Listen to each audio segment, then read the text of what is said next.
Hello and welcome to another YouTube revision video from the English at Penrice channel.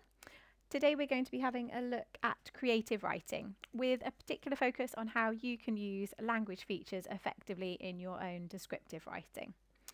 If you're thinking about your exam, this is going to be particularly helpful for your English Language Paper 1, so the fiction paper, section B.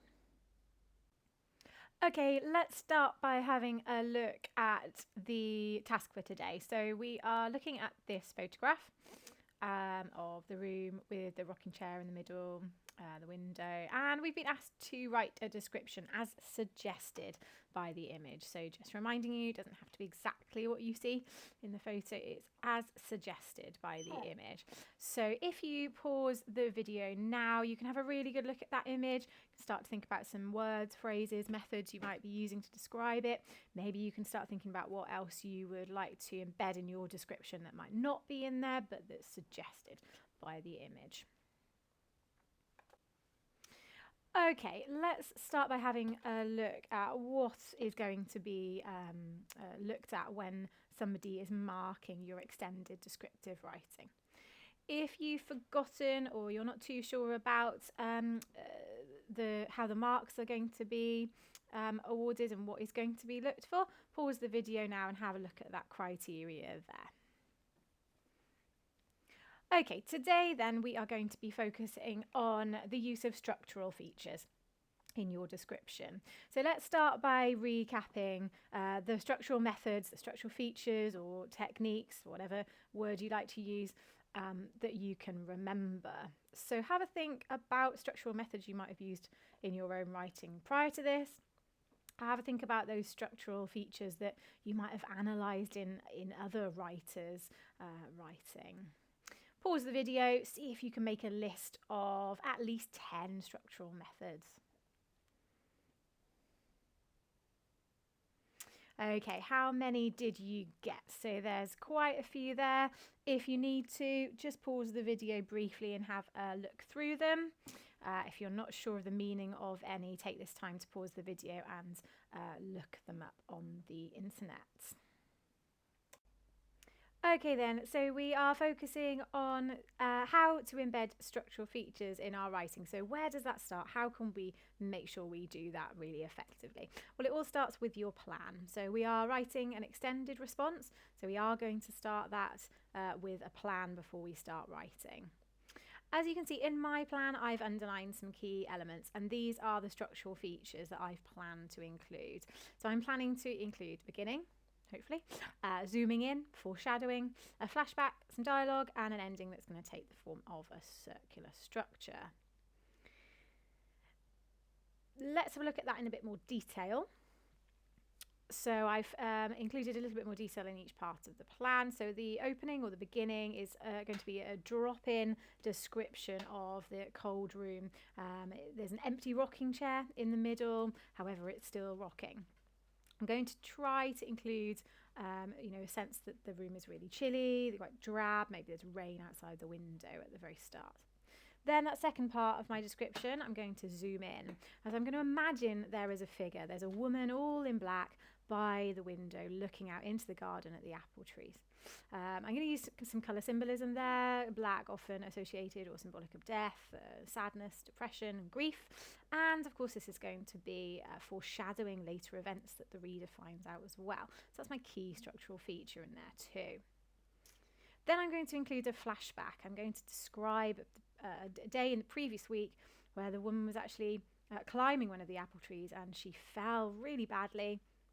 And unfortunately she passes away, and as part of that flashback the reader realises that actually the figure by the window is perhaps a ghost.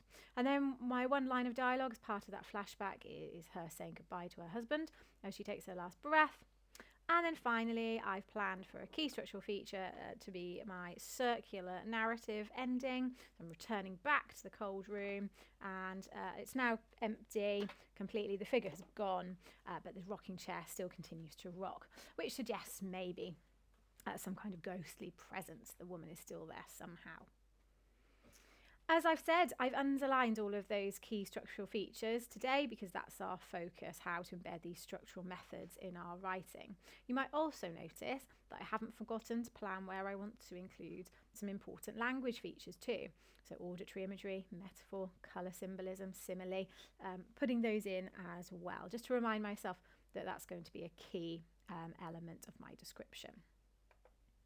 Okay, so how did I translate that to my answer then? So this is the opening to my answer. It takes us to the very start of the flashback, no further than that, and it's certainly not complete yet.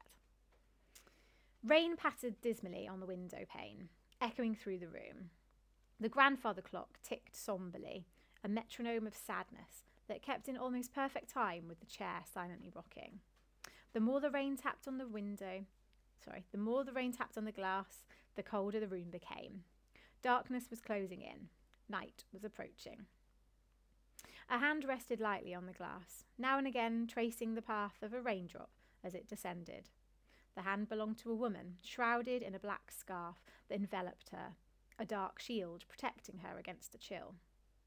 She looked out of the window as pensively as a child would on such a drab day, as if she was waiting for the moment she could play among the apple trees again.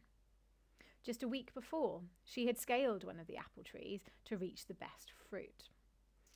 Okay, so as part of my description now, I've embedded some of those key structural methods that I had planned to, and therefore I'm making my writing really engaging for my reader as they move within the bit of writing that I've created. Okay, so let's do a bit of self-review then just to finish. My beginning, obviously, my description, my opening description. Yep, that's there. That second paragraph, yeah, I've zoomed in, so I'm just noting that that structural feature's been embedded. I've also included that foreshadowing in the form of the black scarf, colour, the colour symbolism maybe suggesting death, grief, sadness, which foreshadows this later event that we are going to read about. But also that word shrouded, so that verb shrouded, that's foreshadowing. The word shroud means to cover, but it also can mean a piece of material that a body is covered in before it's buried in the grave. Therefore, that double meaning hints at something more deathly and sinister, again contributing to my foreshadowing structural method. Then as we move into the start of that third paragraph, certainly not finished yet, I'm moving into my flashback.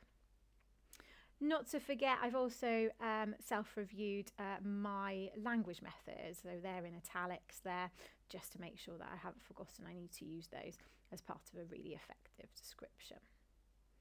Okay, you can pause the video once again and have a go at this task yourself. You might like to use parts of my plan or my answer, but of course you don't have to. You can start completely from scratch, choosing your own key structural features and planning out your own description. And of course you can have a go at writing your own answer completely should you wish. If you have time, also it's really useful to do a self-review. Like I've done there in the green box, just to make sure you've got those structural features, and perhaps language ones too, that you plan to include. Okay, thank you for listening. Today we've been exploring how to use key structural methods in our own extended creative writing. Please subscribe to the English at Penrice YouTube channel for more videos to help with your language and literature revision.